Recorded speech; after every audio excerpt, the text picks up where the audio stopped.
everybody, and welcome to Stat Check. This is episode 98, Lord of Deceit. I am Ennis, and I am joined by Nathan and Jeremy here for another wonderful episode of Stat Check as we prepare for the run-up to the all the stats of Pariah Nexus coming out. We've had our first weekend of information for that. We are still in the prep mode for WTC. I was at the tournament. All kinds of awesome things happening this week. Loads that we want to talk about, loads that we want to share. We have the first proper set of stats from Pariah Nexus, which is obviously the big news of the week. And everybody, I think, is fairly excited. We've seen all the tier lists, all the content, all the tournament results, and I think it is a great time to dive into what is going on. This episode's title, Lord of Deceit, is a reference to both the fact that the Lord of Deceits seem to have been everywhere with their CPU increase auras, and also the fact that everybody and their mother is hiding lists for WTC. If you believe that's England's CSM list that won that tournament, I have a bridge in Brooklyn to sell you. And I hope everybody's having a great time. Jeremy, Nathan, how are the two of you starting off with Nathan? I'm doing okay. Man, I don't think I've ever heard the saying, I have a bridge in Brooklyn to sell to you until now. Like, not specifically about Brooklyn, but we'll talk about that later. It's just very confused to hear the I have a bridge to sell you, but in reference to Brooklyn specifically. I've always seen it in reference to the Brooklyn Bridge, like people selling it to immigrants in New York. That's the only. I mean, that could be another way that it is used. I'm not. I don't know if I've ever heard anything. that version of it over on this side of the pond. So maybe that is like maybe that's the original anachronism version of it. Yeah. I'm not saying you're wrong. I'm just saying it's weird. That's I fair. haven't heard it before. But we'll talk about it later. The origins of some cliches are always fun. Otherwise, I've been painting Sisters. I've got a retweaked Sisters list for the Vibe Check League to practice. I'm doing some Crusade stuff. We have done a 2v2 for tomorrow, which will be fun, but it's basically just 4 people getting together and having like pizza and drinks and playing 40k. Basically, it's not like anything super serious, but I keep using it to motivate myself to just paint stuff. Although I also have dusted off the Drukhari and put together some lists for that just for funsies to kind of see what, 3 Archons in a room making everybody's stratagems cost an extra CP can do to people. 1. I agree with you that it's 1, but a lot of people are arguing that it's all of them. A lot of Drukhari players. It's not just Drukhari players, funnily enough, but it is mostly Drukhari players. Drukhari and Deathwatch players who really want it on there. Yep. I personally think it's just the 1. And that's okay. But 3 is funny. 1 is fine, though, guys. You don't need 3. You just need the 1, and it's you okay. can easily keep 1 fairly safe. Yes. But, yeah. And it's okay. You just want the 1 to, like, make Interrupt and stuff cost more CP. Make all their stratagems like Armor and Contempt cost more CP. It's fine, guys. It's okay. The fear of the 3 CP Interrupt. Like, someone's going to do it to me one day, and I'm going to be like, I can't believe you've done this. But yeah. And of course, taking Heroic back to 2. Yep. I like the momentary stall. Unnerfed Heroic when you play. Or unbuffed Heroic. But yeah, I'm having a good time with Sisters. I'm having a good time with some Drukhari stuff because Skari got me really excited at Ottawa teams for it. Yeah, it's a good time here. Other than that, it's just work. And that's never changed. Unlikely to I. How about you, Jared? Yeah, unfortunately, based on how government works, and them trying to increase the age of retirement to like 70 something, I think I'm working until I die in a lab somewhere, just the day of. Sorry, buddy. It's okay. It's not your fault. No, and we Jeremy, can pretend it is. Yeah, we can pretend that it is all Innis's fault. That's fair. I'll accept the burden for the failure of the U.S. government. That seems like a thing I can probably do. You're definitely guilty. Very much. Yes, you're definitely guilty of us falling right backwards into a monarchy for some reason. It's my fault for not Pokemon going to the polls in 2016. Oh, Jeremy, take us out of this nightmare hellscape that is our current political landscape. I mean, to be fair, I don't know if you actually can because Innis is in his own hellscape with their election in 2 days. Oh, that's true. You guys decided to. You all decided to have an election on the 4th of July. Well, and France are having theirs, and yeah, it's crazy. We have ours in October, I Politics. think. Germany just had theirs as well, I think. Is Yeah. that true? It is the year of elections and the year of the world getting slightly better for some and slightly worse for others. I'm doing fine. We had Canada Day yesterday, so I went down to a friend's backyard, and instead of playing Warhammer, we just sat there, talked, ate, and drank. It was wonderful. Sounds amazing. Yeah, it was very funny because it was my friend Logan who had arranged it, and it was basically an intersection of all of his nerddoms. So it was his work, which is like tech, GitHub related stuff. It was his D&D group, and then it was his 40K group. And so it was this perfect intersection of who's the nerdiest one here. And we established that it was the person that had season tickets to the local baseball team. Yeah, that makes sense. Sports. Ew, disgusting. He is right. Yeah, aside from that, I'm doing well. I'm getting ready. We have a little small GT at the Dragon this weekend. We have our team practice weekend the week after that. Then I have and then I'm off to Tacoma for almost a week, and then I have a week off, and then WTC. It's gonna be a wild summer. And that week off is definitely going to be another practice weekend based on how everybody else works. I mean, that'll be we now have all of the lists. What am I good into? What am I bad into? What do you need me to grind into? Exactly. What of these have I not seen before that I should really play into? What of these do we really not understand what they're trying to do with this list? It's always a glorious time of year that I am very much looking forward to.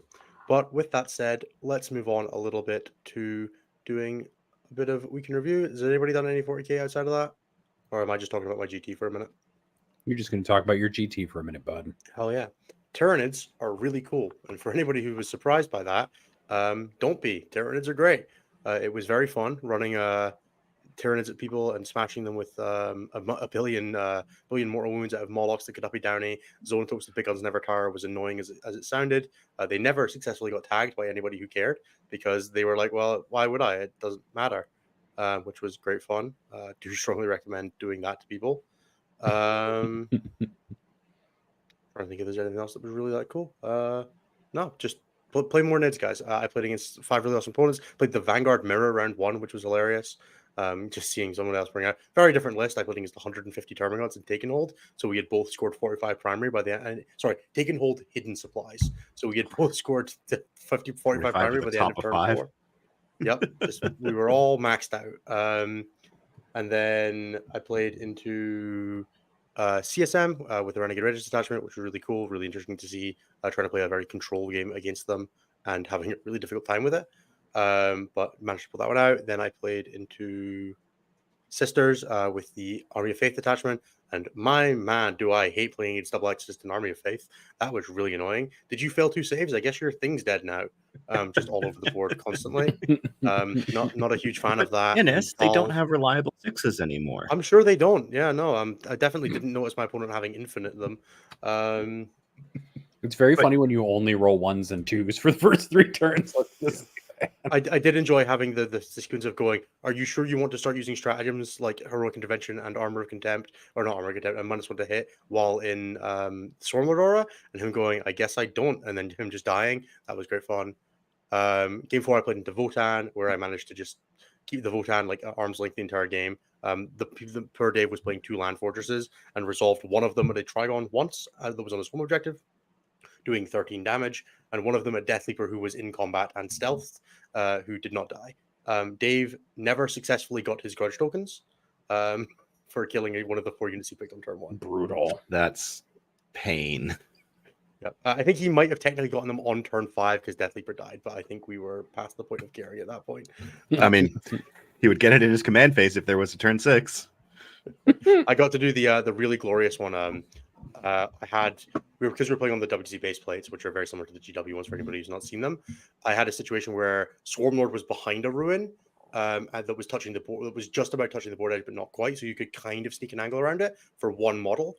So I was like, okay, Death Leaper's on the plate within 4 of the edge. Sagittar's 3 inches wide, so Sagittar can't sit there. So the only way a Sagittar can see me is by going to the bottom where it can see the Swarmlord. At which point, the first one moves there, Now the second one is now it's move blocking the second one from getting onto the plate. So the second one moved to get onto Death Leaper. I reactive moved him out of range of both of them and lone upped him, and still held the primary. Vanguard's really cool. What changes would you make to that list after playing it over the weekend, NS? Okay. I think the Trigon is probably more for fun than really great, and I would have liked to have something that resembled a melee unit in that list, because I really did just kind of charge people.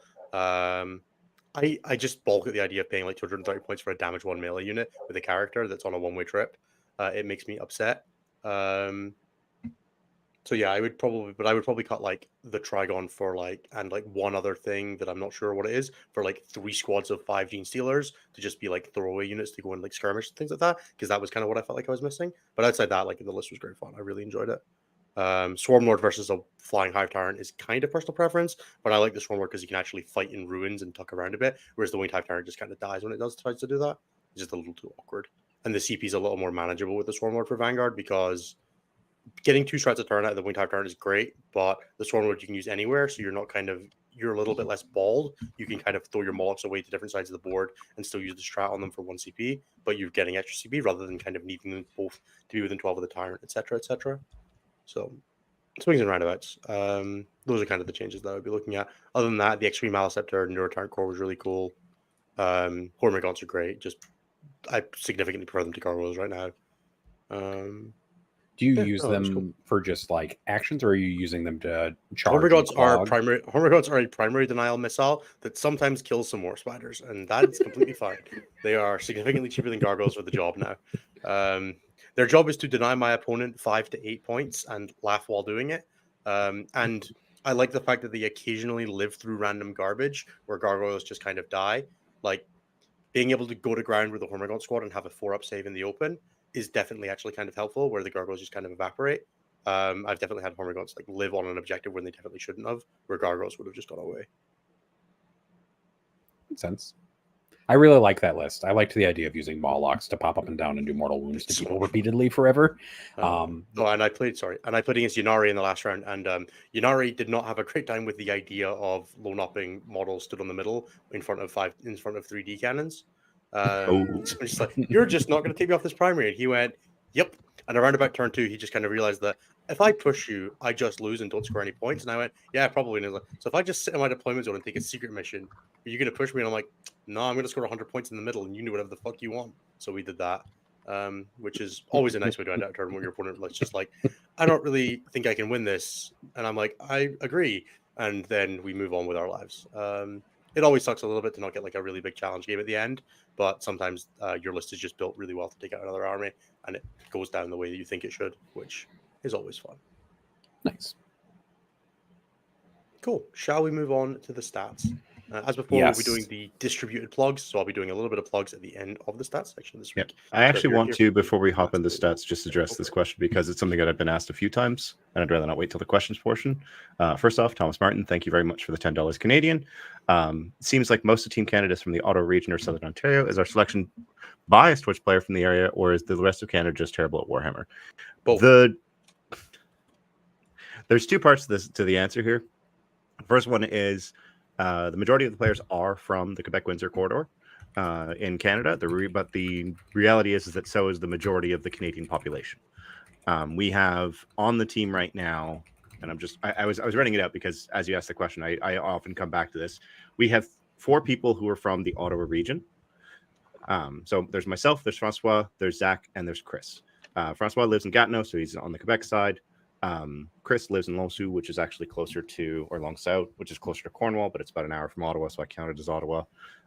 We have Tim, who's from the Toronto area, Barry, if I remember correctly. We then have John Winter from Montreal, Jonathan in Halifax, and Riley in Saskatoon. And then our coaching staff is Dickie from Hamilton, Edwall from Montreal, Kazra from Vancouver, Dan from Ottawa, and Garrett from the Paw, which is about 6 hours north of Winnipeg. So we have an open process. Everyone who is open to apply. We have some criteria that you need to ideally meet, which is top 50 ELO in Canada. The density of events in the Quebec-Windsor quarter helps to get there. But yeah, I wouldn't say it's biased. I would say that you have a better chance of making it if you live in these areas, but that's just because you're going to end up playing a lot more 40K and against a lot more quality players. So like we have another 8 players on the 16 who make up Team Canada. Kaz was one of them. So was Garrett. And then we also have Adam Green and Darren Jack from Alberta. And I'm drawing a blank on the last 2. All right, Nick Blackburn, who's from Petawawa, which is about 2 hours from Ottawa. And now I feel really bad because I'm forgetting the 8th member. Oh, Ridvan, who's from Barrie as well. And so like we do have a pretty, like we actually covered for grabbing like 20 people with coaches and players involved. We actually capture a pretty good swath of Canada. I think like I grouped the Maritimes together because they're so small, they aren't really individual provinces. But aside from that, we have everyone else included and represented. The only thing we're really missing is someone from the Northwest Territories or Yellowknife or Nunavut. Garrett's close enough to there, so we count him. Yeah, that is that. Nice. So Glad pure that we and got that complete thorough. bias, 100%. Yep. All right. Before we talk about the stats, I'm going to put this caveat in front of it before a bunch of you go spilling off into the distance to tell everybody about the massive conclusions we're about to reach about the state of the game, what the best factions are and stuff like that, by reminding you all that this is 1 week of data and it should be used to speculate and not confirm any information about how the game is going. Everything Nathan says is 100% true for the rest of time, and you can hold him accountable for everything. And if he does say anything that turns out to be false, we're allowed to hurt him in real life. I mean, I live pretty far away, and that's okay. If you see him at Tacoma and you have any issues with something that he has said, please remember he is under my protection. If you see him at WTC, he's under nobody's protection, free for all. Oh, I mean, if you want to, we can. All right, I accept. No, he's under Ishik's protection there. That's true. But what I'll say is, again, this is a week of data. It's worth looking at and taking a note of. We've pulled out all of the events that have used exclusively Pariah Nexus rules. Not all of the events use Pariah Nexus rules. So we're just going to talk a little bit about win rate. And that's what we're going to talk about. Okay. So the number 1 performing faction of the weekend, my pivot table says is Chaos Knights with a 57.4% win rate. That's big. Yeah. The next one up is Drukari at 56.3. Then we have Space Wolves at 56.2. Blood Angels at 55.6. Thousand Sons at good guys. Maybe. Just maybe. Thousand Sons at 54% for win rate. And then Chaos Demons at 53.6% win rate. Kind of just rounding out basically the top 6, essentially. I'll just keep going down the list so you all can kind of get an idea. Astra Militarms at 52.9% for win rate. Tyranids at a 52.6%. Chaos Space Marines at a 52.5%. Custodes are at a 52.4%. World Legions at a 52.3%. Sisters at a 52.2%. The Grey Knights are at a 51%. Eldari at a 50.8%. Dark Angels at a 50.5%. Tau at a 50.4%. Wow, there's a lot of factions shoved into this 52 to 50 range, which is kind of nice. Maybe this is okay. Who's carrying all of those win rates by being in the low 20s? Yep. It gets worse the further down we go. As is the way with spreadsheets, yes. Tower at a 50.4%. Then we have Leagues of Votan at 49.2%. Necrons have fallen all the way down to 48.4%, although still well within the balance window that we usually use from 45 to 55. Imperial Knights are at 48.4%. Deathwatch, not the worst faction in the game, although it's a very small number of players, at a 47.5% win rate. I think that's their first time in the like Goldilocks window since the beginning of this year. Yeah. Yep. Adeptus Mechanicus at a 46.2%. Death Guard is the first faction outside the balance window at a 43.3%. Then we have Orcs at 41.5%. Gene Stealer Cults at 41.3%. Space Marines at 38.9, and then in last place, Black Templars at 32.4% win rate. Look how they murdered my boys. They did. They murdered them well. They're well in the dumpster. So let's pause for a second. What changed with Black Templar specifically that would hurt them this badly? Because they were typically came out and everybody moved to them. Everybody that was too hipster to be Blood Angels is now just playing Dark Angels. I didn't think that Black Templars got anything specific. That's what I'm trying to understand here. Is there something? I mean, yes, because Black Templar relative play rate for what's the play rate for them relative to the end of Leviathan? It's much smaller. It is much lower. That'll be why all the good players have decided that all the good players were playing Black Templars Ironstorm, and now they're no longer playing Black Templars Ironstorm. They're playing other stuff like 15 Dark Angels. Death Knights. Or 15 30 Death Company. Ben, I see you in the comments. So you ran out of I still love you. Since we're talking kind of about moving from Black Templars to other stuff, what is the strength now in Dark Angels with that Deathwing Knights list? It's just tanky. Like it's tanky, and Inner Circle Companions are a compelling unit to staple Marine buffs to. We've seen a few different variations of them with things like Judicars, with things like the Librarian and Azrael to give them the 4 vulnerable save. Captains for free strats. There's been like a decent few variations on that. Being able to hold 7 models in an Impulsor as well helps that, like, what is a fairly fragile unit get up the board with a bit more efficiency. Just generally, they do their job and do it fairly well, which is, it's more compelling. If you're trying to play like a melee Marines build, it's that or Sword Brethren, and this is new shiny and has Deathwing Knights, and Deathwing Knights are, as I'm sure we all know, a tanky motherfucker. Which is a compelling thing to have in a meta of. Plus, their new models are super cool. They are, and I'm sure I would use them if I didn't already own 10 of the old ones. The idea of buying more. I didn't hate myself enough to play more than the one squad that was good, Jeremy. But as somebody who's actually done well at an event with Dark Angels that wasn't Ironstorm, let's. Oh my gosh! Wow, we're going real. We're getting punchy today. So, I mean, the other one that we kind of mentioned is Blood Angels, who basically got no changes effectively. Captain change was the only thing that actually impacted them. And if anything, I would say that was a side grade rather than a nerf. Yeah, being able to found death for 1 is pretty fun. Yeah. Or heroic for a 0. Yeah, who heroics? Cringe. Every now and then your opponent makes a bad charge.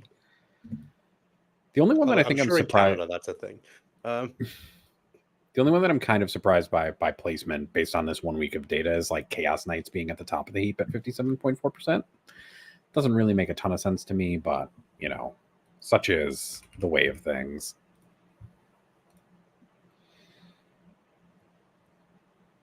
Yeah, it's always weird seeing Chaos Knights. I know Chaos Knights came third at the GT I was at, which was cool to see. I know they're always one of those armies that when the meta's in flux, an army that's not changed a ton is generally fairly simple to play and like compellingly like stat checky, gets by on just like beating up on all the cute shit people are trying. Just be like, you're trying some new cute shit. Can it deal with Chaos Knights? Vanguard Nids that haven't really thought about how do you kill toughness 10 vehicles would be a great example of a list that just like maybe doesn't survive that level of 5 check. So yeah, I think that would be an interesting thing to see if that continues to hold true over the next couple of months. I'd be surprised if it did, personally. The other thing is that we still do see Space Wolves players managing to squeak out a pretty good win rate even after points increases to some of their stuff. I mean, I don't think the overall archetype has really changed with the OC. Well, like outside of maybe Wolfen and Fenrisian Wolf packs probably coming out of list since they're OC0 and can't do stuff that they used to be able to do. Yeah, you just kind of replace them with like Murderfang now that he definitely works, and you're probably fine. Just fight forever, like 1 out of every 10 games where your opponent forgets. Now that he has the Lord of Deceit aura, because that's yeah, that's true. That Bjorn needed to have.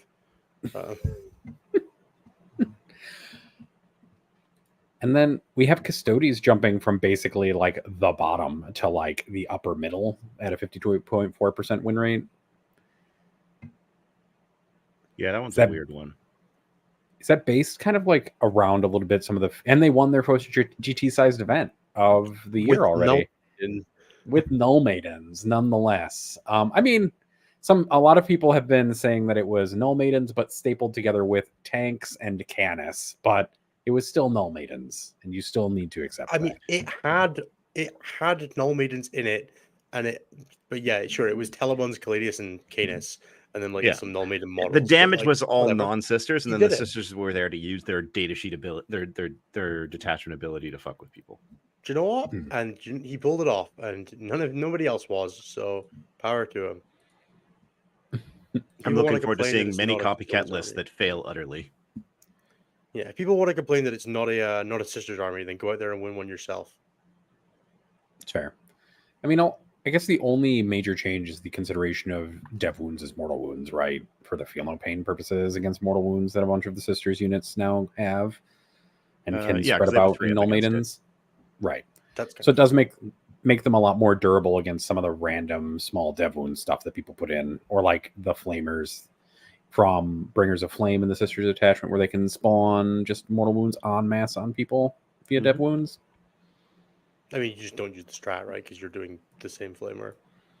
Correct. You just don't use the strat anymore. You just kind of spray them with AP0 or AP1 flamer shots and hope for the best at this point. Saves you CP. Yeah, I mean it's cool. It's a cool build. Like I'm glad it's a thing that people are experimenting with, because it's the kind of thing that's like interesting enough that you're like, oh, okay, cool. I kind of get where you're coming from, but also stupid enough that you're like, man, it's really funny that this won an event, which is my favorite kind of stupid list. I mean, otherwise it's like CSM winning an event with like the Raiders detachment and stuff like that. And there's nothing Dead like faction, by the way. dead faction CSM. Yes, completely dead and murdered. Although Hypercrypt Necrons, also another dead faction, also went 6-0 at that event. So, it's probably okay.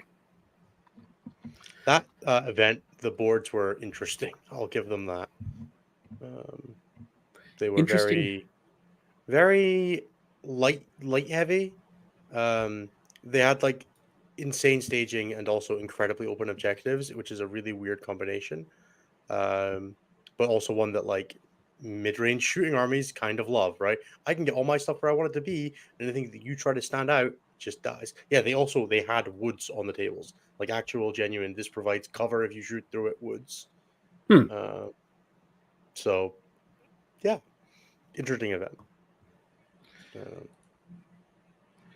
mean, otherwise, like looking at the GT winners from the weekend, there's nothing like too ridiculously that we didn't really expect. Although, and it looks like maybe sisters are probably okay despite the massive point hikes and stuff like that. Although it looks like we lost Jeremy because they still managed to bring home 2 GT size wins, I believe. I think that sounds right. I'm like cross tabulating across a couple different things. It might just be one. Yeah, they won the it's 2. annual Dragon Yeah. Egg War and Battle for the Capital. Yep. So, They and also it came seems like second to the Dragon Egg War. Yeah. And it seems like they've kind of gelled around Bringers of Flame for the most part. Yeah, Jack Tight played Bringers of Flame really compellingly at the biggest event of the weekend, which was the Glasshammer one. He went 4-1 with that, with Bringers of Flame. There's a really, really funny game with him on stream, absolutely murdering Dark Angel's army that dares to exist in line of sight.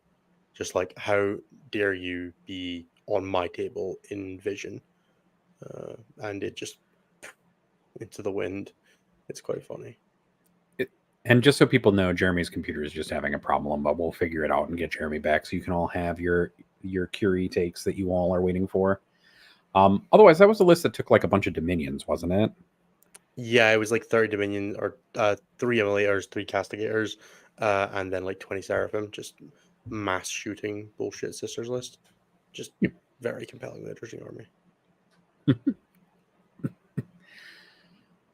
I can't really I don't think that the first week of this data is like particularly interesting because it's a bit chaotic and like I don't think shows us more than what we really knew. Yeah, from, there's like, a lot. immediate There's hot a lot of a takes. little, right? There's a lot of like, oh, okay, it seems interesting. How did Tyranids do overall? Like, what are we looking at there? Tyranids, according to this, had a 51% win rate, so they did fine, and it was just your GT win, I believe.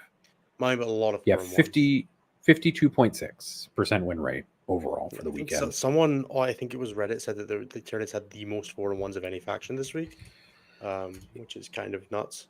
Like something like 21 or something like that. But It'd probably I be might them wrong. or Space Wolves, I think. It's been a hot minute. We haven't fully transformed the data completely because some of the separation still needs to happen. But once we get some of that, we'll probably end up talking about it a little bit more, I think, next week once we start getting overrep that's kind of conclusively only from Pariah Nexus instead of having to slap a bunch of filters on it to make sure that the pivots work correctly. And then we'll start doing some of that. But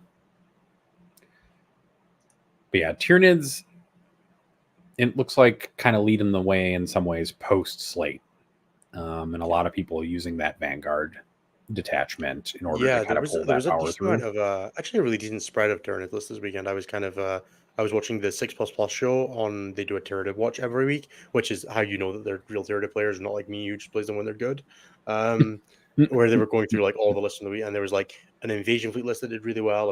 A few and there was a crusher list that did pretty well at an event up in the north of Scotland, way beyond the wall.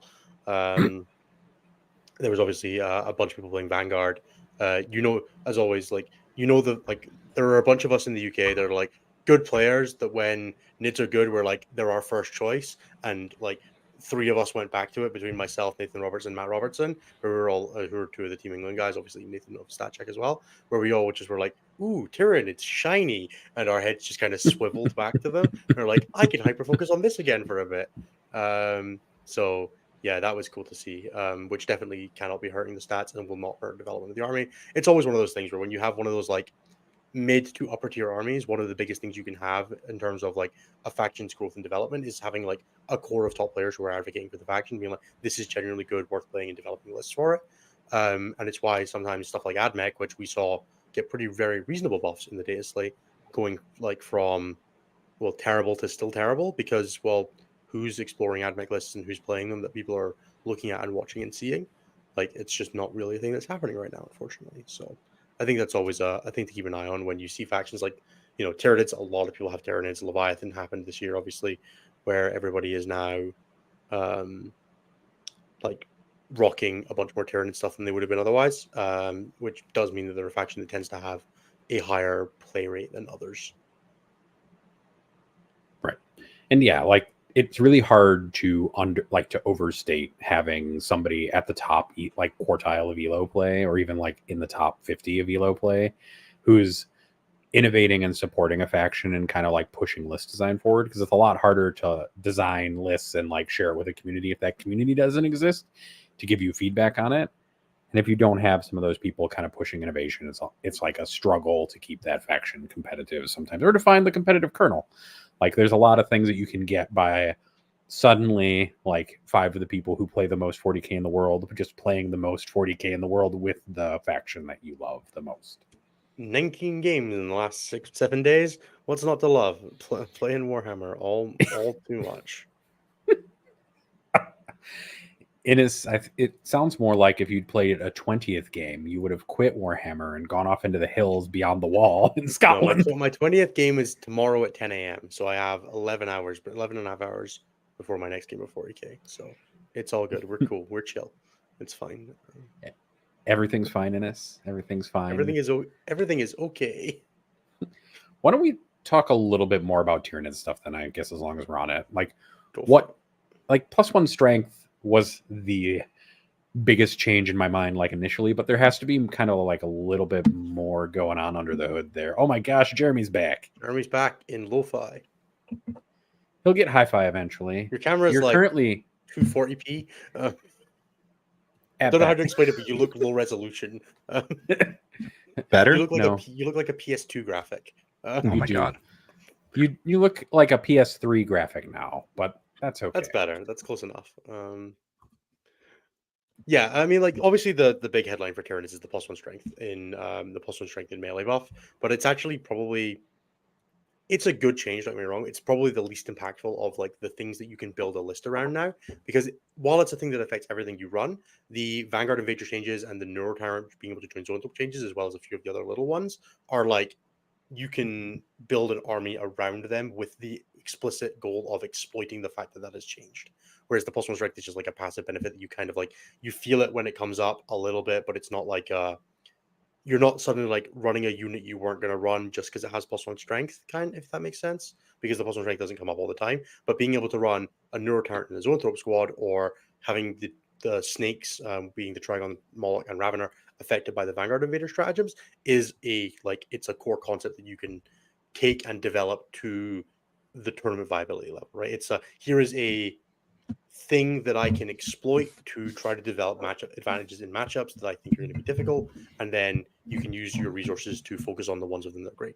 Vanguard's one of those detachments that really rewards that, because it's got such a toolbox of things that if you run like an overload of amount of things that can use those tools, you can flex whichever one is going to be good for the matchup. So the list I played at the weekend, for example, had the Zoanthrope plus Neurotyrant combination, which is really good when it can go up and down off the board because it's infantry. It can use the return to reserve stratagem. It can also use the Seed of Brute stratagem to come on early, because that works on anything. And then if it's not good in that matchup, you can use that on Trigons or Molochs instead. And you can kind of, well, if one of them dies, you still got another one to back it up, right? And that was kind of what Vanguard was missing before, was it didn't really have a second thing to like compellingly use that on. The Zoanthrope squad was okay in Vanguard before, but without the Neurotyrant, it hit on 3s, didn't have any natural rerolls, couldn't, like, if it got tagged, it just turned off, and it loses. Like, I love that Zoanthrope squad, but it loses every shootout that it engages with because it is made of wet tissue paper. So if it tries to get in a shootout, it loses. So you have to be careful with it, or use it suicidally, which is fine. But when that was the only thing you had to compellingly use the stratagem on before, like, it wasn't really a hook for playing Vanguard. Whereas now, between that and uppy downy Molochs, or uppy downy Trigons, or uppy downy Raveners, I don't understand how we got onto using uppy downy as the term for that, but I kind of love it. Uppy downy came from one of Joe's streams. I believe it was LVO this year when we were going over Laura's list. It's possibly like the stupidest possible word we could have used for it, but uppy I know, downy, but it's so beautiful. The fact that has spread and now is just what we use for talking about, the ability to pull something off the table, put the it back. Necron's uppy downy detachment. Yeah, no, it's the worst. Playing the Nids uppy downy detachment. Having a very compelling amount of different things to use. Oh yeah, it's got more uppy downy than Genestealer cults now. So yeah, that's kind of like it's a genuine hook for playing the army, and that's what Tyranids was missing before. Tyranids has been described as an army with incredible rules and terrible data sheets, and now you have data sheets that are good enough that you can get over the hook with the rules. I still don't think Tyranids are like the best army in the game or anything. I think that is completely excessive. Blood Angels and Thousand Sons and Sisters and all that are still very, very good, but you can play those armies as long as you build your list appropriately. There are always going to be matchups that you are weaker into and stronger into with any army you play, and the strength of the best armies in the game is it doesn't matter what they play. Like, you try to play Tyranids into demons, you're going to have a bad time, because goddamn does that battle shock mechanic really fuck you over when they start healing. Whereas, like an S tier army like Blood Angels isn't going to have that problem. It's going to play everything pretty evenly. Whereas Tyranids are going to have like a couple of gaps that you can exploit.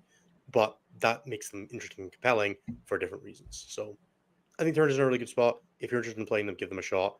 Vanguard is great fun. You do not have to play all of the stupid melee units. I truly despise paying 230 points for a melee unit that has the defensive profile of an intercessor, even when it's got everything. And you send it on a one-way trip, and you're like, Godspeed, you're gonna die to some bolters now.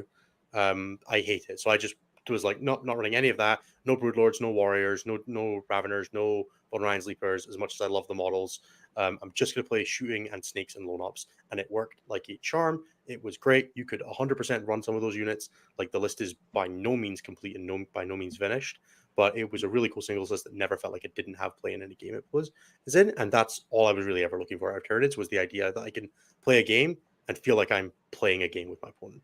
And it does just truly, like, the list of things you can do in your opponent's turn with Vanguard. My opponents are having to play around in a short list, rapid ingressing and me dealing mortal wounds and battle shock in their turn, rapid ingressing 3 away, lone upping 6 inches, lone upping 18 inches, reactive moving, +1 CP aura, can't advance aura from Spore Mines, Overwatch from a Neurotyrant, Overwatch from the Swarm Lord's Big Flamer, and like a few other things that are failing to come through to mind right now. But that's and Neurolictor Battle Shock is another one. Neurolictor's -1 to hit aura. It's a lot of stuff to play around and a lot of opportunity to give your opponent mistakes. And Vanguard is in a detachment that, like, the usual pregame spiel for a lot of people is like, hey, I'm not going to try and gotcha you. We're going to try and play a game with each other. But I have to sit there and tell you, like, hey, I'm going to tell you what this army does, and I'm going to do my best to stop you from walking into anything obvious, but I cannot play the game for you. You are going to need to remember what my army does and do your best to like interact with this. And if you don't, I am not going to hold your hand. You have got to like play the game with me here. And I don't think that it's an army that definitely like can be feels bad on that, which is a little difficult in my sense. It's one of those armies that like I kind of feel bad playing a little bit because sometimes your opponent just walks into something, you're like, I cannot stop this. You're just choosing not to screen now, right? Or you're choosing to walk into this like very obvious trap. I can't play the game for you. Yeah, that's a great shout out. Tyler put this on the board against Green Tide in the most recent stat rep. So check that out on youtube.com/statcheck if you want to see Vanguard in a very very different build to mine, much more melee centric, whereas I played a lot more shooty stuff. But yeah, a really cool game, well played by Tyler. Yeah, it's great fun. But yeah, it's an army that like your opponent is going to walk into your traps, and there's not a ton you can do about that. And it can be a little, like I said, it can be feel a little bit shit to lose to because you're just kind of, oh my god, I can't believe I walked into that. But at the same time, like people make mistakes in 40k, and it's not the Tyranid player's job. If the second you walk up to the table against I'm going to finish on one last thing. When I walk up to a table and my opponent doesn't know the names of my data sheets, and I point at like some two different Tyranid creatures, and they're like, I'm not going to remember that. I'm like, cool. So this is not going to be a game. And if you are feeling that way about Tyranid data sheets, I would strongly recommend go and try to do your best to figure out the differences between them. Because if you walk up to a table and you do know the difference between a Trigon and a Moloch, you are going to lose a game that you should not have lost because you are not playing properly. When you're playing at the top levels, especially at like trying to win GTs, super like WTC or whatever, it is not acceptable to not know the difference between two different data sheets in an army that has existed for 20 years and has had models for that long. You are going to have to put some effort in because you're going to get gotcha'd, and it will not be your opponent's fault. So, for everyone else's benefit, what is the physical difference between a Trigon and a Moloch? So a Trigon has a normal head, a Moloch has giant jaws and a distended lower flap that has bitey things. It also has significantly smaller top claws, and if you build it per the instructions, we'll have a pincer tail where the Trigon has a like a spike with poison sacks or a rattle tail, depending on which version of the Trigon you build. So almost identical. Pretty much, yeah. The Molochs will have back spines that are like little like sensor nodes on the back of it, but they do look different when you put them next to each other. But if you were just like you're going to need to learn the difference. I'm sorry. Like if you can tell the difference between different Space Marine models or difference between two different sister models, I don't see what the difference is between that and two Tyranid units. If you can tell the difference between the Dominion and a Battle Sister, then come on, man, like figure it out. There is no difference between a Dominion and a Battle Sister except for the helmet. That's a difference. Actually, I think that's only Celestians. It's only actually Celestians that have the different helmet. The only way to tell the difference between Dominions and basic Battle Sisters is that Dominions have 4 flamers and Battle Sisters do not. Or 4 meltaguns. Celestians aren't even a unit anymore, aren't they? I think Celestians are still a unit. They are not. Sacrosans are. Yeah. Oh, fair. All right, so it's just Dominions or Battle Sisters, and the only way to tell the difference between them is... And in the actual instructions, it doesn't say which head to use. Yeah, I will preface one more thing in here that I actually should do.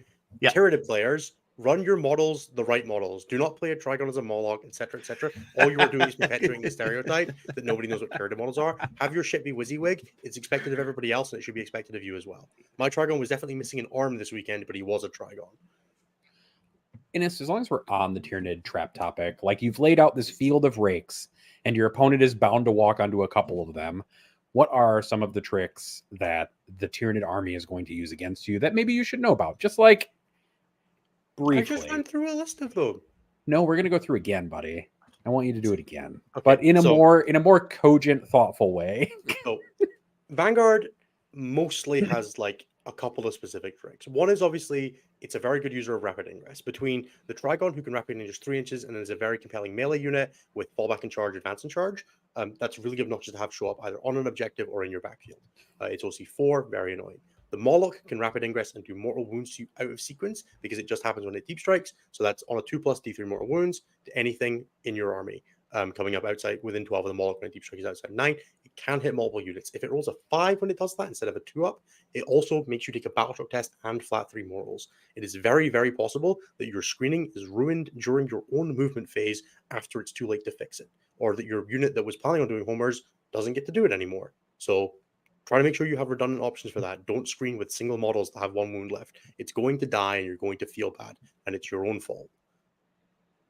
They have a reactive move. It is an expensive reactive move in the sense that it's 2 CP, but it can target 2 Vanguard Invader units. So it can be really annoying to like try to close on things and then have them move away. When that's combined with the Lone Operative stratagem, which they can use on any Vanguard unit at 18 inches or any Lone Operative that's a Vanguard at 6 inches, you can like move away and then loan up, for example. So I definitely had a few times where like Deathleaper would get closed on. I would slam him 6 inches backwards and then go, you can't shoot me outside 6. And even if a unit was stood on top of you, it can't shoot you.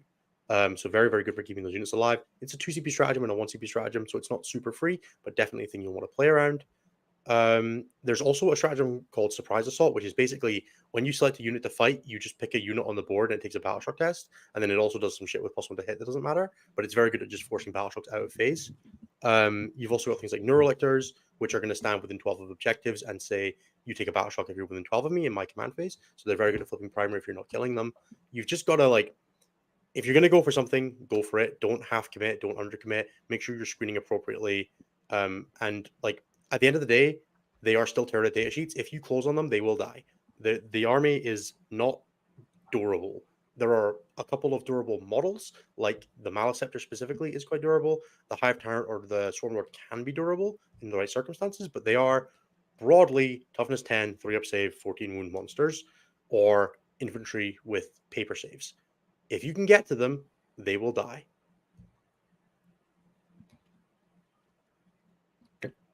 And then, very brief, yeah, there's like a lot of high-level Tyranids The chat Surprise now Assault strat happening is so in the much more chat. than that. You've got to warn people about how detachable. Is it bad if I say that I only used it twice this weekend and it was supposed to give my Trigon +1 to hit? Like, yes, you can. So, like, the way it works is that in the shooting phase, in your shooting phase or the fight phase, it's not when you select a unit to fight. It is just at any time you pick one of your units and one of your opponent's units. Their opponent's unit takes a battle shock test. Your unit gets +1 to hit if they hit that unit, and +1 to wound if you failed that battle shock test. It is not restricted to any kind of selection, targeting, range, anything like that. You just pick a unit and pick a unit. So you can force a lot of battle shocks, a lot of awkwardness. If you have things like the Tyrant, who has the once per turn hand out a battle shock test, it is very, very possible to just like randomly shaft somebody for 0 CP. It's a really good stratagem. Battle shock tests generally pass. They're not guaranteed to pass. The more your leadership army is, the more you're going to have to worry about it. But yeah, Surprise Assault is a pain in the ass. I use it for +1 to hit on the Trigon all the time because my brain is too small, and I just wanted to shoot people with exocrines. So yeah, battle shock tests, schmattle shock tests. Just hit people with Molochs until they stop breathing. I don't understand what everybody's doing. It works really well. Exactly. Like there are so many ways you can play Vanguard, and yeah, you can spam Surprise Assault, or you could just hit them until they stop moving, and that's the version I went with. So what you're saying is you could get cute, or you can just hit things until they stop moving. Yeah, and like as a proud graduate of the Leviathan School of playing Tyranids, and the Crusher Stampede School of Tyranids, hit things till they stop moving is my preferred way to play the army. The tricksy bullshit's nice to have, and I'm glad it's there for if I like need to pull into the Jank Tank, but I want to just smack people with my Crusher Claws until they go away. Keep it simple, stupid. And the last question, just for clarity's sake for folks, is what was the change for Neurotyrants and Zonethropes, just so we can kind of go through it? The only change is that Neurotyrants can now join Zonethropes as a leader. That was the only change. The main reasons for that, the Neurotyrant has a really good leader ability of +1 to hit and +1 to wound against battle shock units that could join Neurogants and Tyrant Guard before, both of which are not the most compelling options for your ranged shooting unit that kind of wants to sit in your backfield. Joining into Zonethropes confers them the monster keyword, which means that they can benefit from Big Guns Never Tire. Currently, that means they can also benefit from Big Guns Never Tire. Do not take -1 to hit while engagement range, because that is Big Guns models. That I would be surprised if it lasts a long time, but for the time being, it's definitely a thing you can do.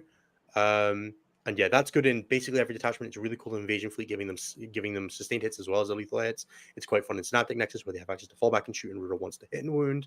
It's even pretty funny in Crusher Stampede, where they get +2 OC at starting strength, making that unit OC 18 plus another 5, 23, 26 if you have the enhancement until it takes damage, which is quite funny as well, because taking the damage gives you another +1 to hit. Basically. Yeah, once you lose a Zoid, you get another +1 to hit. It's not monster models that get the +2 OC, right? No, it's just the unit gets +2 OC. It does technically mean as well, if you join him to a Neurogant squad, until it loses a model, it is OC 71. Whoa, okay. Let's calm down now. Tell me that's not the funniest shit you ever heard. It is. Oh, that is the trust me, funniest thing ever. when I was reading through it, that was the first thing I pointed. Someone was like, "Hey, Neurogants can do this," and they went, "No, fuck off." I went, "Oh." OC 71 though, Jeremy. OC 71. You'll hold objectives all the time until you lose a model. And then suddenly you're OC like 20. Yep. It's 20. Yeah, it'd be. Yeah. It's good until a mortar or a flamer or a bolt pistol looks at you. Hey, but you're definitely getting Anything. defense stronghold in your backfield. True. You're definitely getting it. If you could play fixed secondary defense stronghold with that unit, would you do it?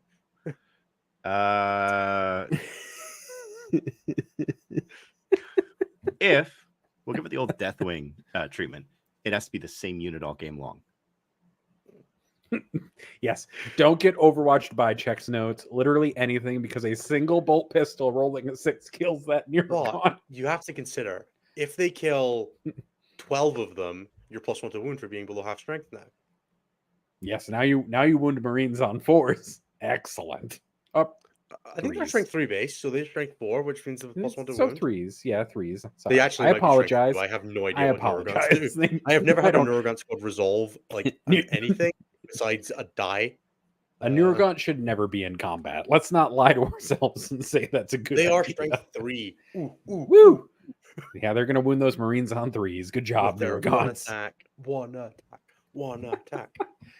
And they can walk through walls with their character now because you can pay the CP to have them go through walls. So the Neurotyrant can follow them now. All right, and it's just a lot of complaining about GSC. No, John chat. is complaining about GSC. Yeah. There's not a lot of complaining. It's just John. Okay. John, we spoke last week, man. Like, come on. You have a direction. Eric Lathras says you're broken. You gotta just grind it out, man. You just got to be as good as Luthorus. It's okay. Look, Eric keeps telling me he's beating Blood Angels up with Outlander Claw. So, just skill issue, I think. You just got to be as good as one of the best players on the planet. Was the Blood Angel player concussed? It was Australia. They might be. Or bitten by a poisonous or venomous animal, recently. They're all possible things. It was also Australia, so they could have been checked up days. on them lately. Are they okay? No. Yes. Jeremy, did you get a haircut? Thanks for making me feel even more self-conscious. Just gonna go away now. That's actually why Jeremy left for 2 minutes. He went to go get a haircut. He did. He went to go get his haircut. That also answers my question I was going to ask of, has my video feed stabilized? Yes. Now, since we can now see all of the hairs that have been cut, the video has stabilized enough quality-wise. So you now look like you're from a PS3 era graphics game. We're stepping up. Jeremy from Heavy Rain. Thanks, Eric. I do appreciate the compliment. Was it a PS3 game? Dang, it's been a while. I think so. No. I haven't owned a console since the Nintendo Wii, so I have a really poor grasp on all of this stuff. Man, you sound like an old man now. For the youngest man on this show, you are the oldest man, apparently, when it comes to video games. It came out in 2010 and came out on the PlayStation 3. Yes. That's a 14-year-old video game that I just referenced. I'm so sorry. Do you want to do your part of the plugs at this point, Innes? Is that what's going to happen? If you've been enjoying the show so far, there are a bunch of cool things you can do to support us, but we'll start off with the easy ones. If you're enjoying the show, leave us a like, a comment, a subscription, all that good stuff on the YouTube channel. That's youtube.com/statcheck if you're listening to this anywhere else, or a review on your podcast app of choice would really help us out. It just helps us with discovery and getting to continue doing the awesome things that you guys all seem to be enjoying. If you're in a position to and you would like to, you can check us out at patreon.com/statcheck. as well. Patreon.com/statcheck, where for $5 a month or $15 a month for our accelerated tier, which gets you high fives at tournaments, you can join our community Discord, which gets you incredible things like a discount code for the Red Dragon. It gets you access to the Vibe Check leagues, which I believe is currently in its 4th or 5th round for the 4th or 5th iteration. There are so many cool things going on all the time. We're currently collating a list of everybody who is going to the WTC from the Discord, which is a monstrous list already. And I think I'm maybe a fifth of the way through the Discord. You might be able to do that. Yeah, it's gonna be great. And first of all, it came out when I was 13 years old. Thank you. I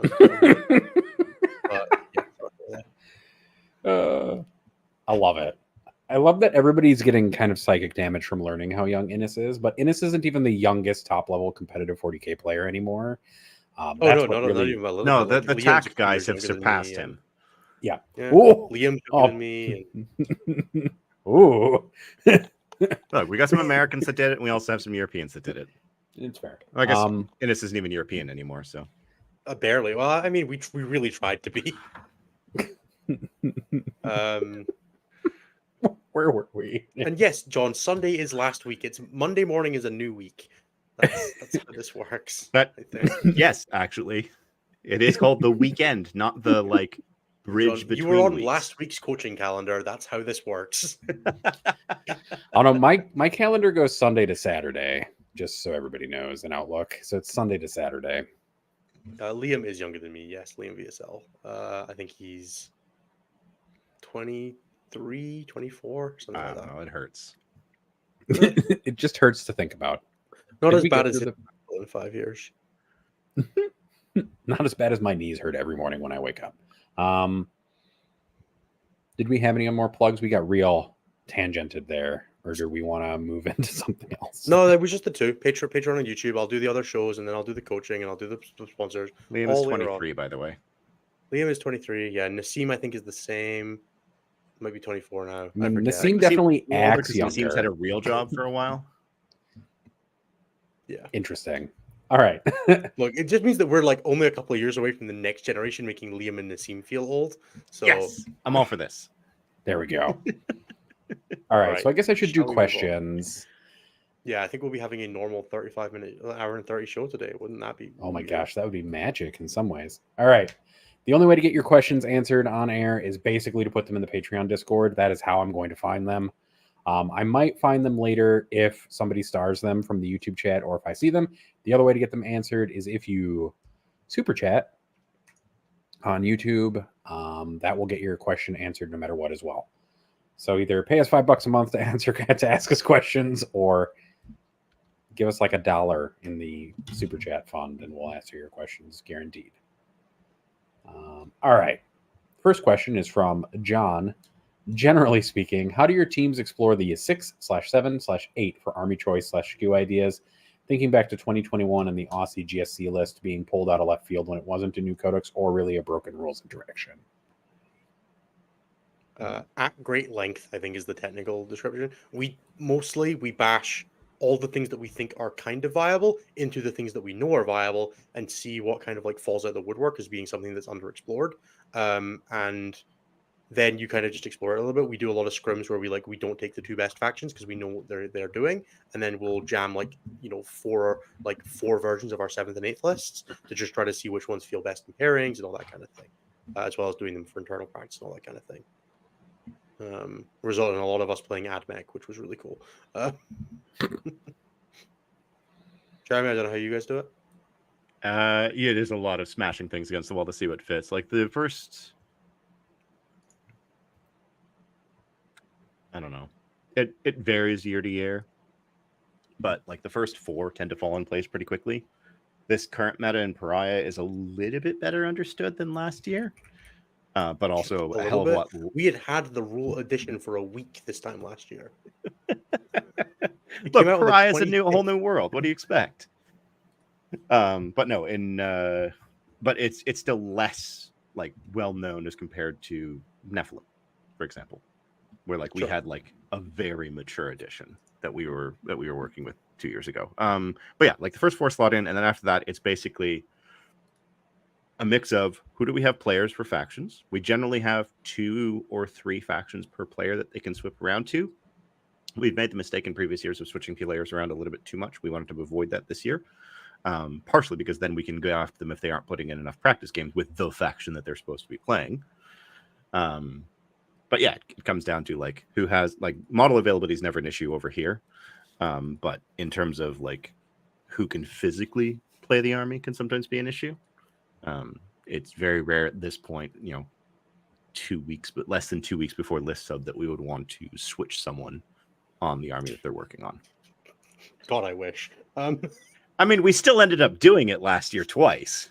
Yeah, if only Francois had got that memo.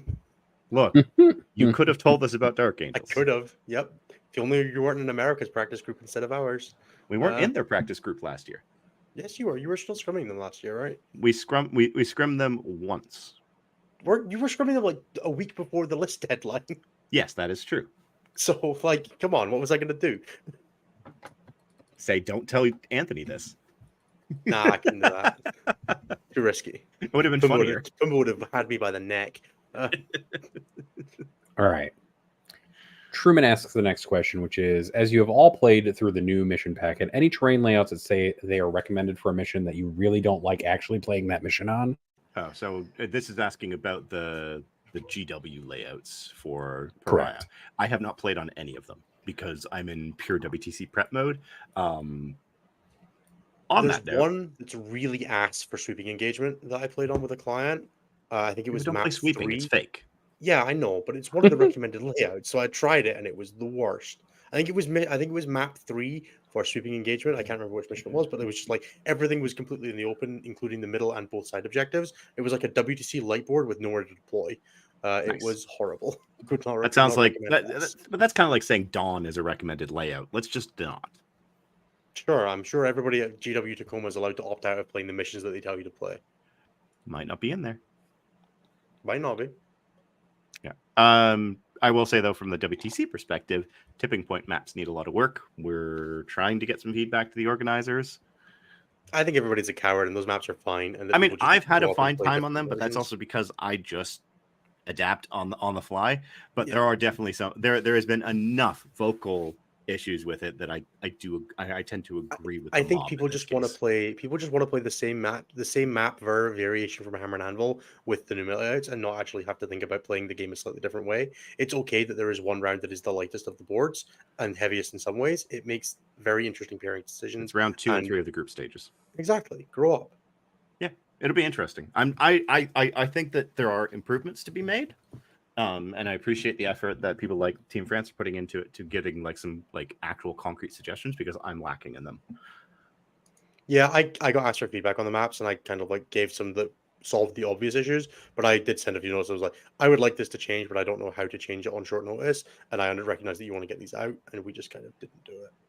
Yeah, sure. I gave some initial feedback as well, and it was, it did fix a couple more of the obvious issues, but I think that overall they're not bad. They're just different enough that it's taking some adjustment.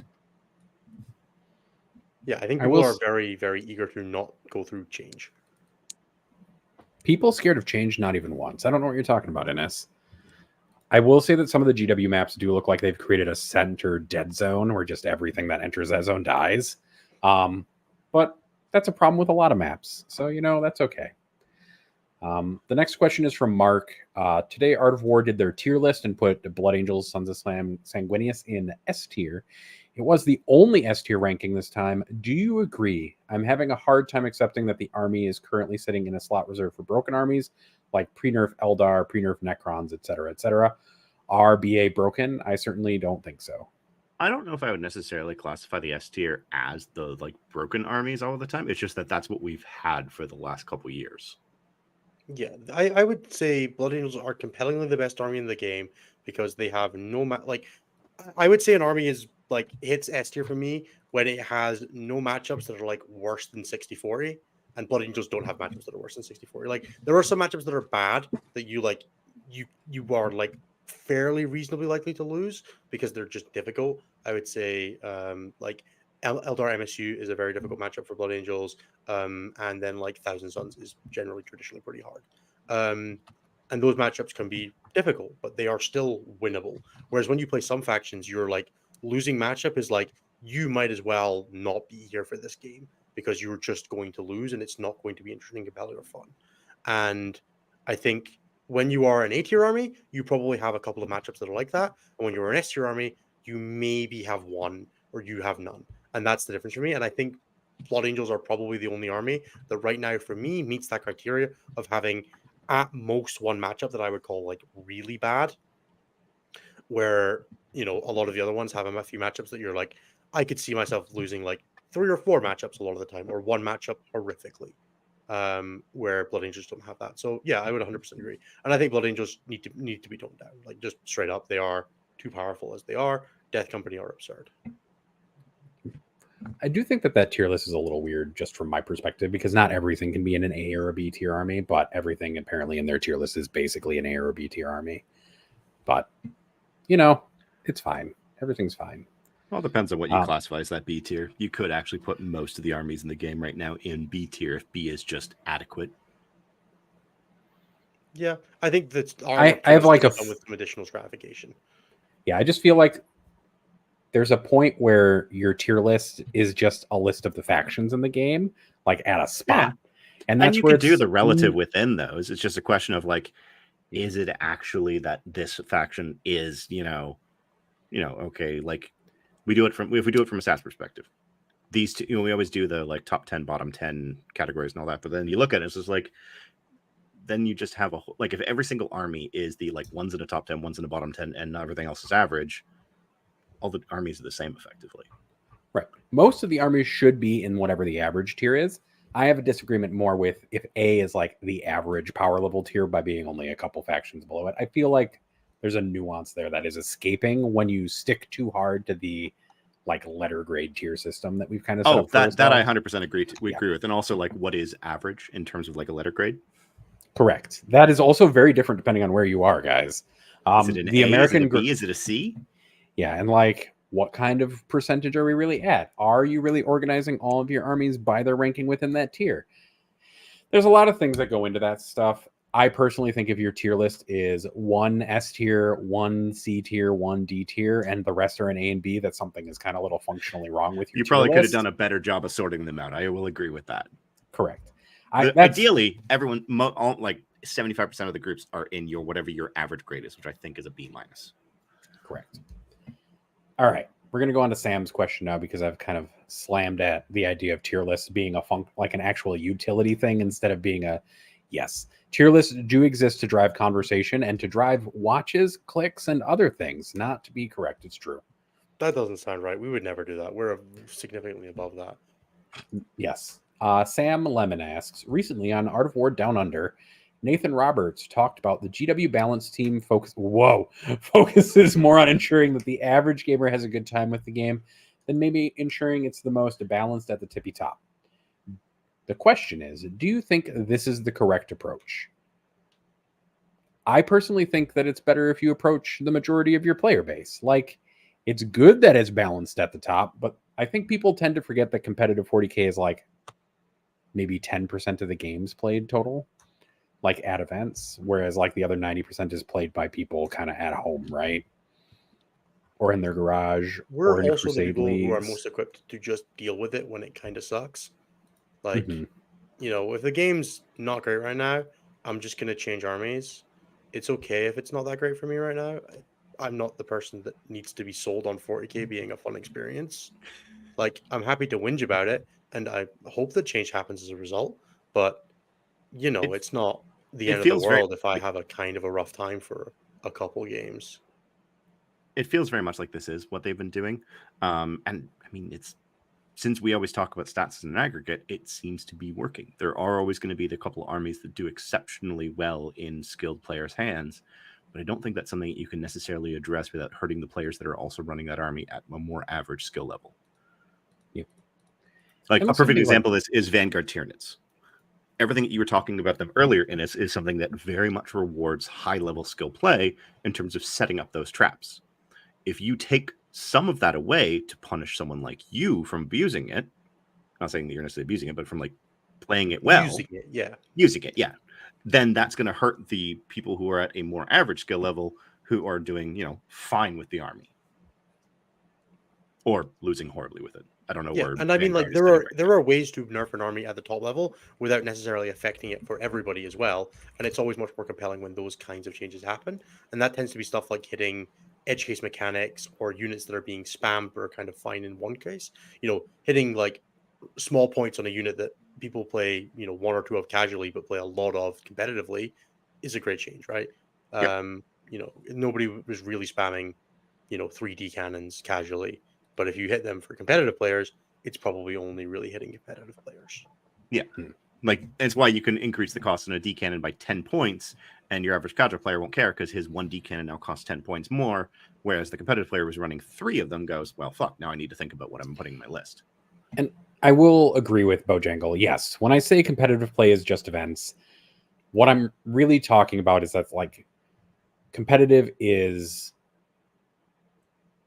or People what I playing think some of match these play. questions are getting at is more of like the top end of tournament play rather than people playing competitively at 40K, because people who don't play at events can still play competitively, but most of the top end competitive games take place in events. Most, probably. But that doesn't mean that competitive is an exclusive to tournament play either. No. And that's the thing. Like everything that they do covers matched play, which is anything that's using the Pariah deck effectively. Yep. Right, now for an easier question from Ben, our favorite Ben Jurek. What do you want on your hot dog? What kind of hot dog? I think you can pick any style of hot dog you want. It just has to be a hot dog. Case, I want a hot dog from Reykjavik and make me one with everything. Nice. I like a Sonoran style hot dog or a Chicago style hot dog with everything. Those are my two favorite hot dogs. Innes, do you like hot dogs and do you have a favorite style of hot dog? I am going to be honest. I'm a bit of a child when it comes to hot dogs. I like them with like some cheese and some ketchup, and like the plainest, just like out of the tin, crappy. But hot dogs are not really like a massively like you don't like get them at anything outside of like the supermarket here. Because it's just, but like a German bratwurst or something like that would be absolutely absolutely preferred. But I grew up in Germany, so it's a more cultural thing for that. But yeah, can't complain. Like a hot dog. Yep. I would also say if we stretch outside a hot dog, like a Maxwell Street dog is probably the best sausage kind of sandwich that you can have, but neither here nor there. Gran asks, so Innes, are you loving Tyranids again? Did GW make you like another army after Dark Angels last year?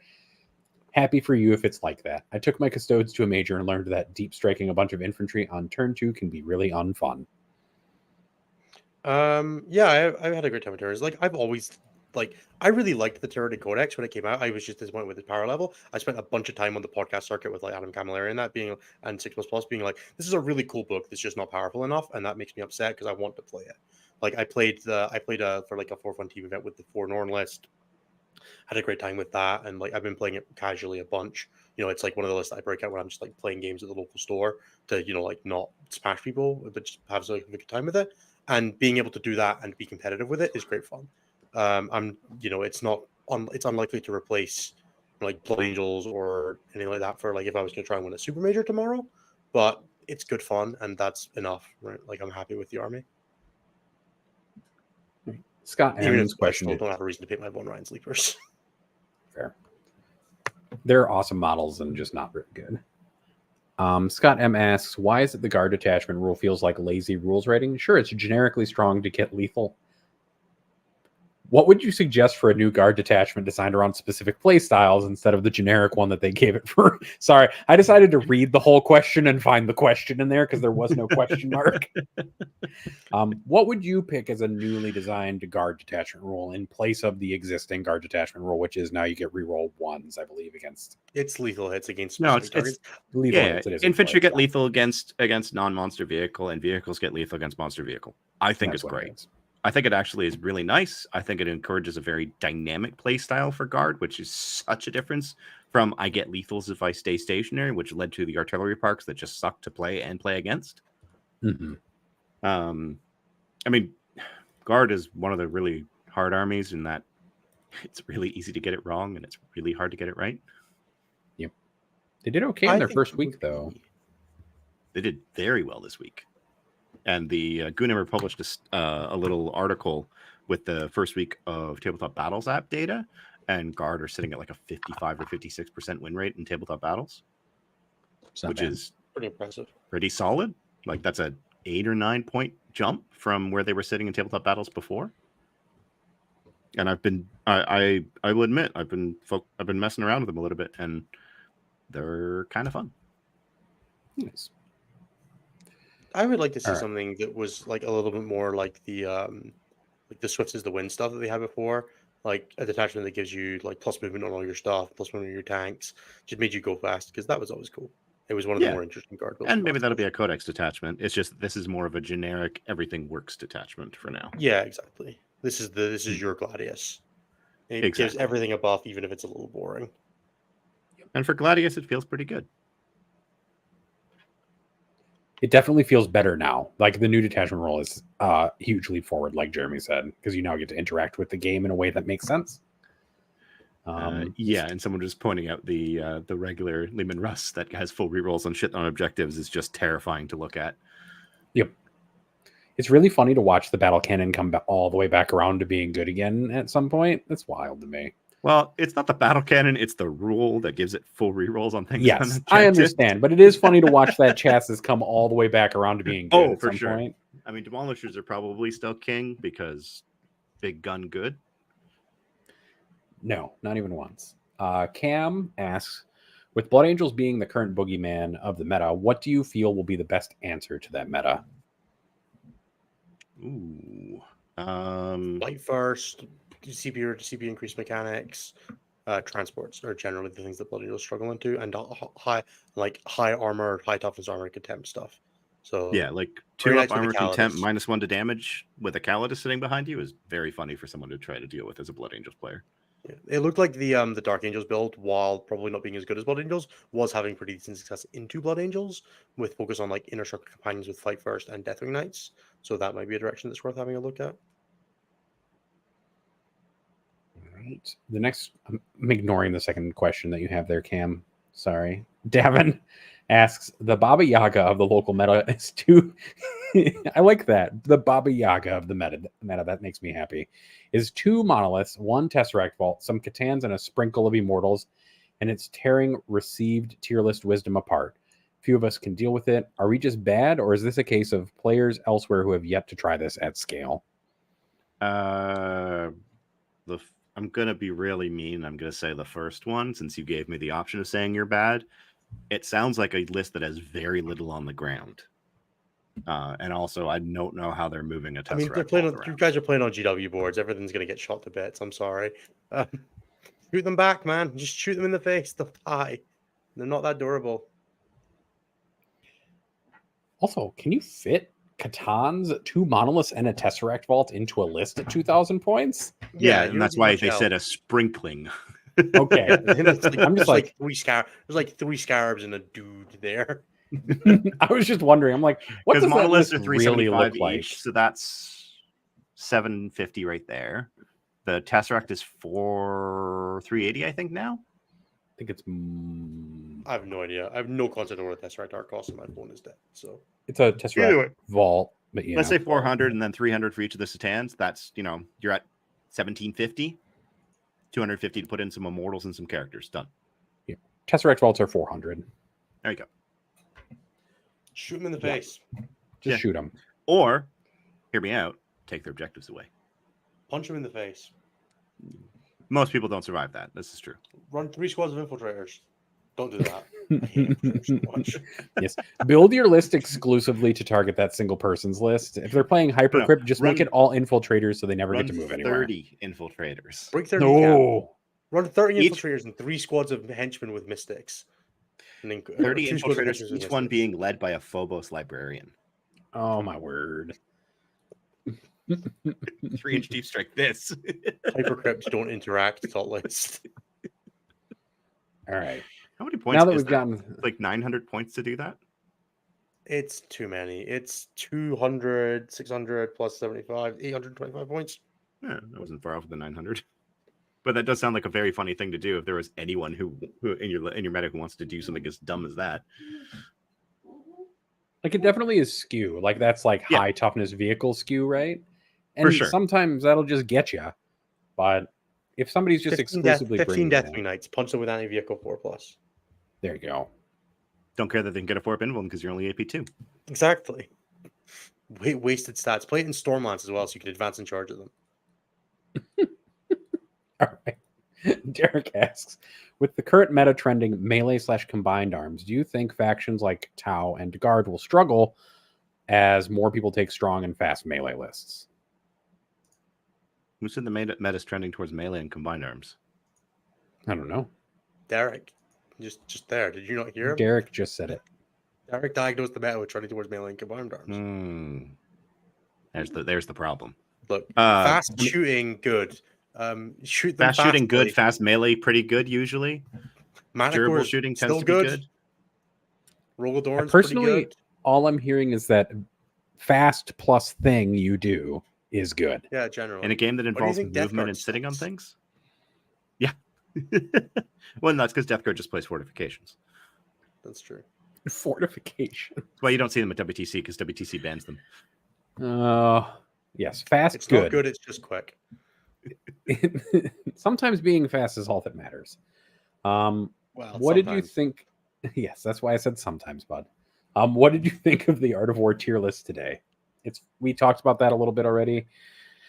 They said it's 50% Nick vibes, 50% WTC gaslighting, or pretty much on point for what top players could do with the factions as they currently stand. It's impossible. I'm going to address something right here because this actually irritates me a lot. I don't actually think that the Art of War or any other content creators are going to actively gaslight their viewers about things for the WTC. They're just not going to actively talk about the things that they care about. Oh no, I'm gaslighting you all of the time. You should know that. Why else do you think I've been building Thousand Suns for the last little while? Exactly. You're not going to see it when I show up with AdMech. My list for this weekend was literally called National Secrets Do Not Steal. So look, the people who are going to keep secrets at that level are just not going to tell you about the thing that they like, but they might still rank that thing highly. Like, there's no point in obfuscating that much. Yeah, because it's like, if I tell you Blood Angel Gladius is really good and it's better than Sons of Sanguinius Blood Angels, but that's all I tell you, you're just going to be sitting there spiraling, wondering how. I'm not, actually, because not you. Obviously, we've all tried that. We all were like, what if we just advanced in church? You're like, oh, my death companies suck now, and then you move on with your life. And I do think, to a certain extent, like, the information war is very funny to me from the outside, because you watch everybody kind of hit some of the same points anyways when WTC lists come out. So everybody gets to the same spot. You just all get there different complicated ways. A game. Yeah. You guys are just showing us that convergent evolution exists. That's all you're showing me. All I'm saying convergent evolution and ideas if exists. Canada have Deathwatch again this year, I'll piss my pants. I think you can personally just mock Francois if he does that. Yeah, I think it will be very interesting to see. This is like, it happened a bit last year. This is the first year that it's like bad, and I would be interested to see how much it feels like it has mattered. I get that there's a bit of it, like not sharing lists from team tournaments like Pariah and stuff like that makes sense. But the like, hey, let's not talk about anything ever. Like Vic disappearing from Fireside has been incredibly funny to me. Just like, I don't feel like having like any opinion online was the thing that you needed to hide. Like, you're still allowed to be like a human being that plays Warhammer, surely, like, right? This is the thing. Like, I will talk about what we've been doing in terms of prep. I'll talk about the generics of it. I'm not going to tell you what we're running, because you don't need to know my list. Yeah, we already know your list. You ran it last weekend. That's probably true. It's like, that's kind of the other thing. Is like, what level of next level am I on? Is that my list? Is that my list that I called an actual secret? So everybody will look at it and go, well, that's not his list, and I was just playing my list, or was I doing that to throw people off my actual? This is what I love about people thinking about the Cloak and Dagger, is that you can just fuck with them. Yeah, exactly. All right, that Team I've England's had enough. List weekend. Team England's Renegade Raiders list. Is that real? Maybe Josh just won that event as a joke, guys. Maybe he's not allowed on the team anymore, right? Sure, and I'm sure he's not prepping them at all. He won the event in an England shirt on the podium. All right. I've had enough of you WTC people and your veil of secrecy nonsense for one day. I dealt with it already today when I was talking on contact loss with the France captain. I don't need it here now as well. All right. It's incredible that teams like Canada think they need to hide information as well. No one's looking at you.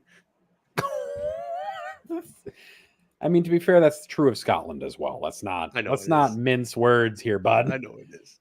This is not Scotland's the cream at like of the 25% of their power now, so we're not at the top tier teams here. We're in the mid tier. It's okay.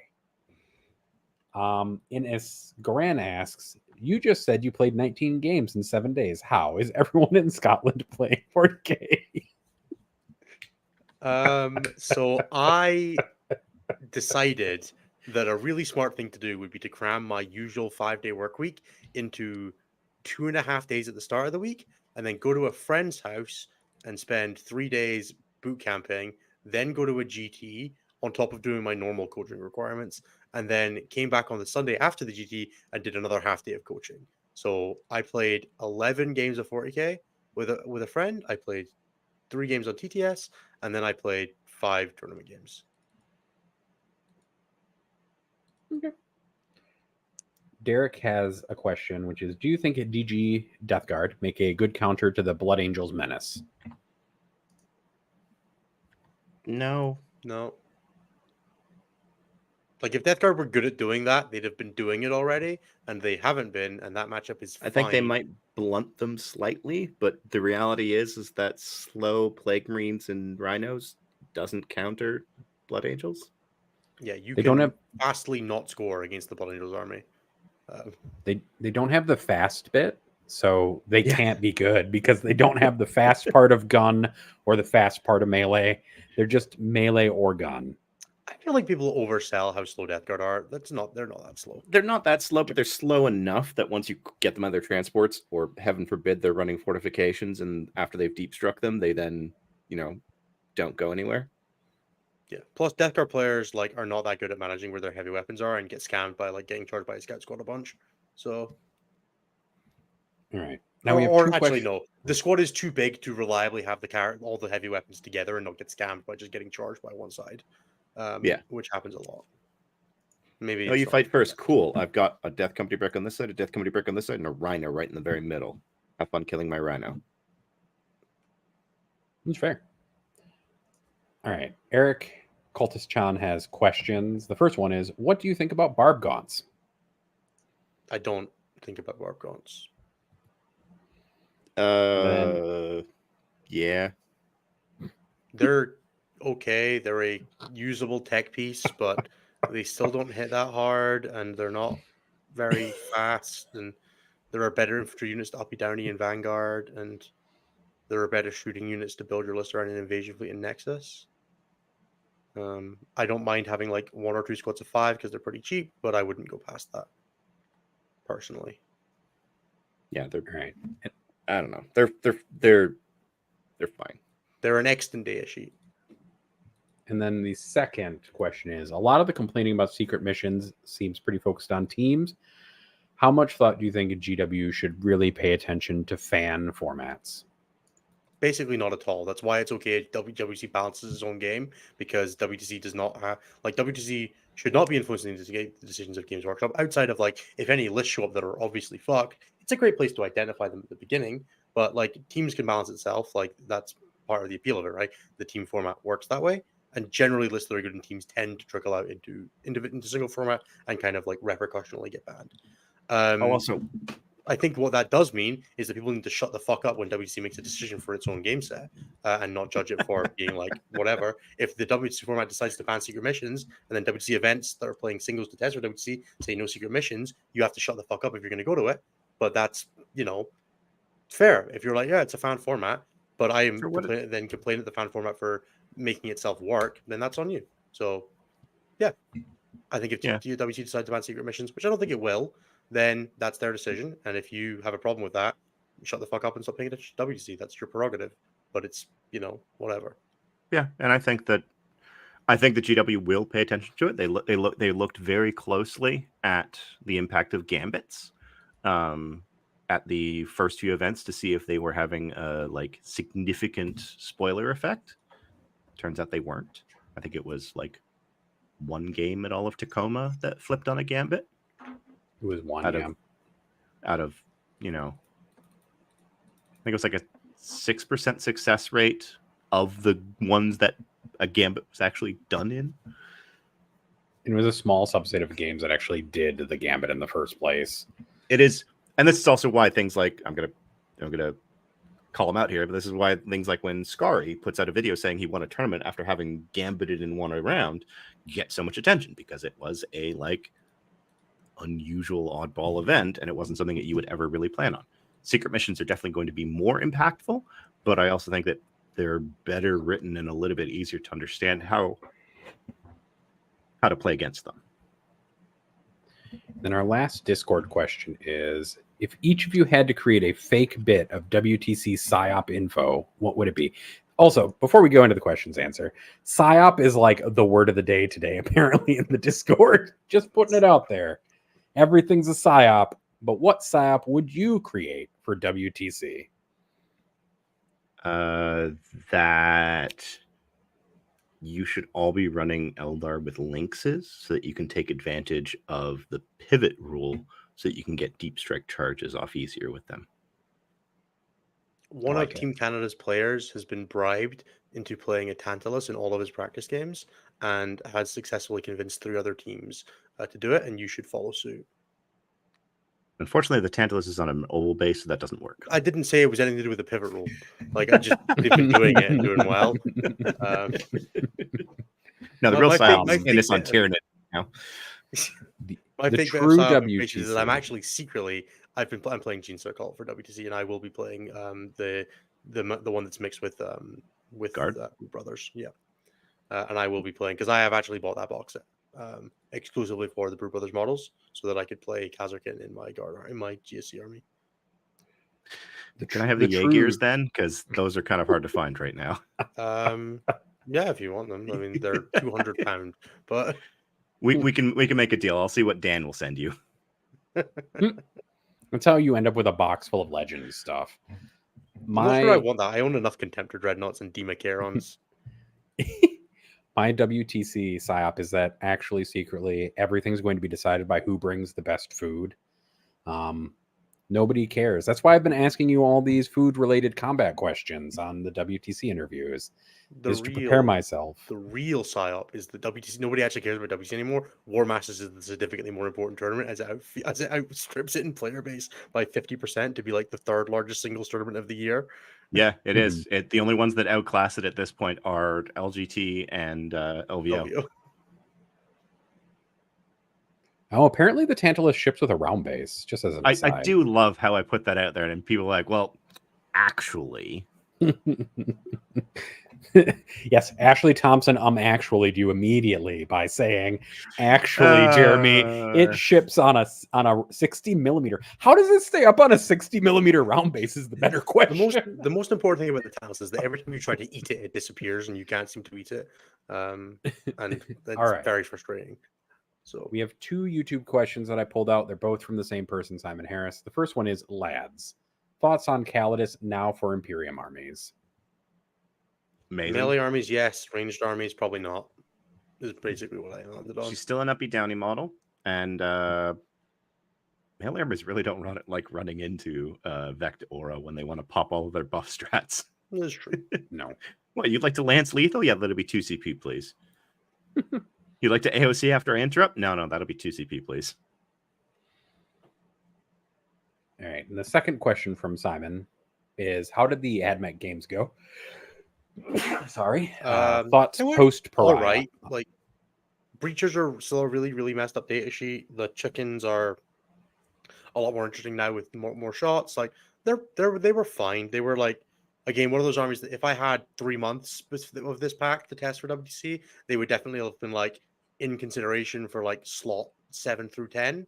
But with the time we had, we were kind of like, we put them on the table. They didn't blow us away. So we were like, okay, this is not a thing that we need to like really worry about right now.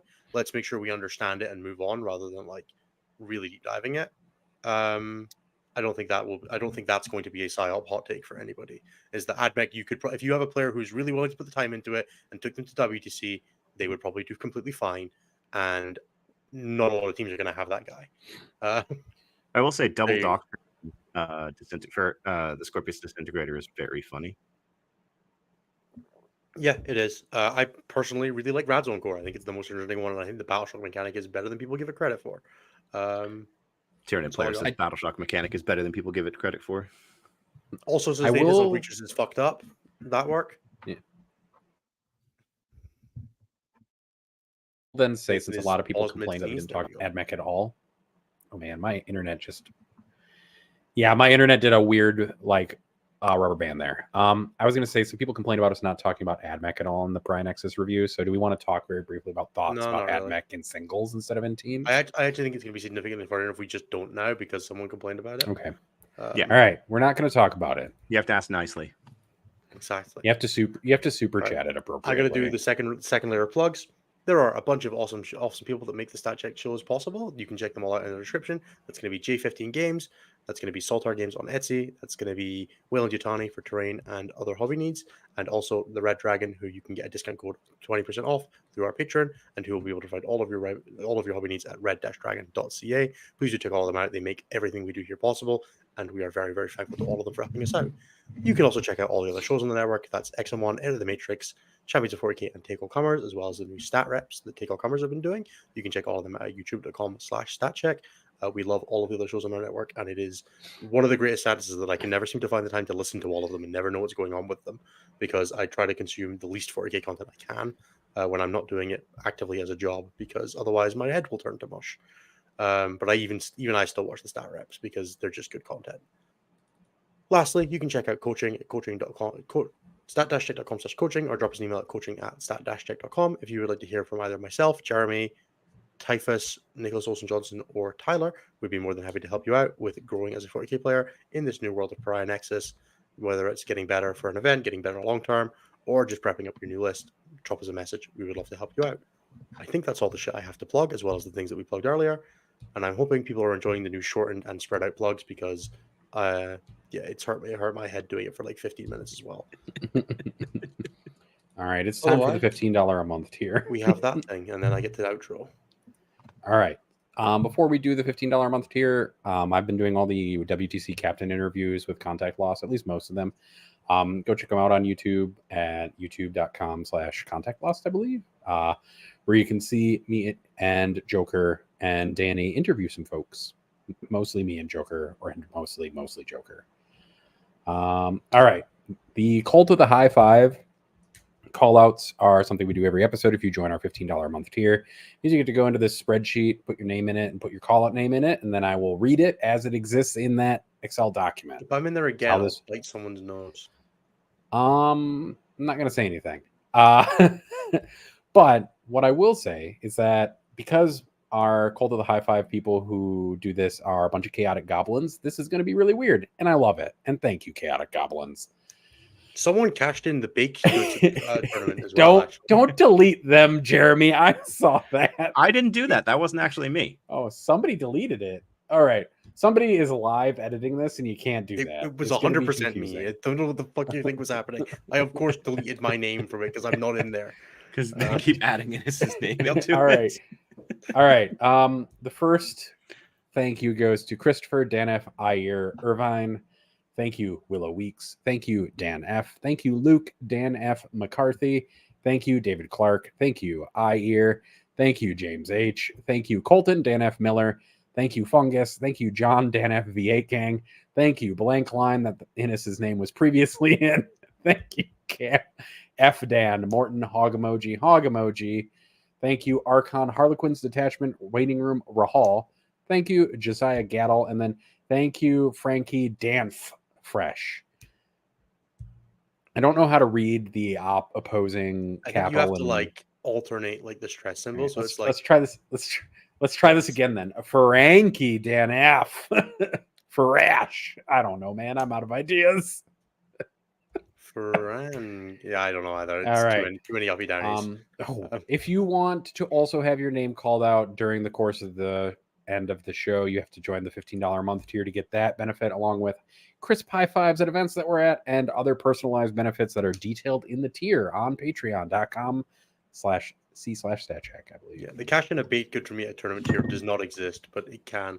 I made brownies this week, by the way. That was my and I took flapjacks and cookies to my last tournament. So, and I will run a D&D session for one of our things if somebody manages to triple the count of people in there, because it's quite, or give me the equivalent of that in cash dollars, then I will run it.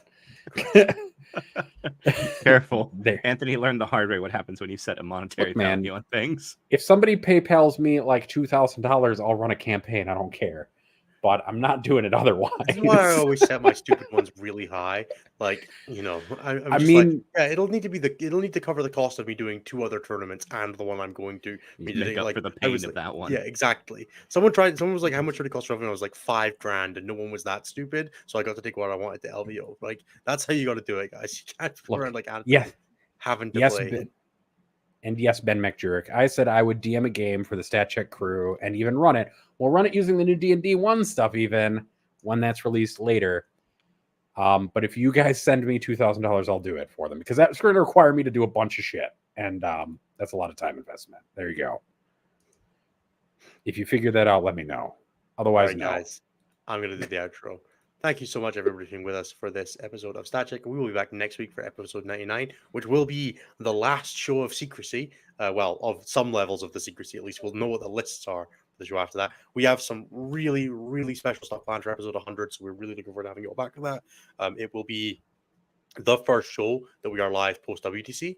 We will have all the lists for all of the groups, all the pods, and we're looking forward to sharing a ton of information with you guys about all of our prep processes, what we're playing, what we think of our groups, and all of that amazing stuff.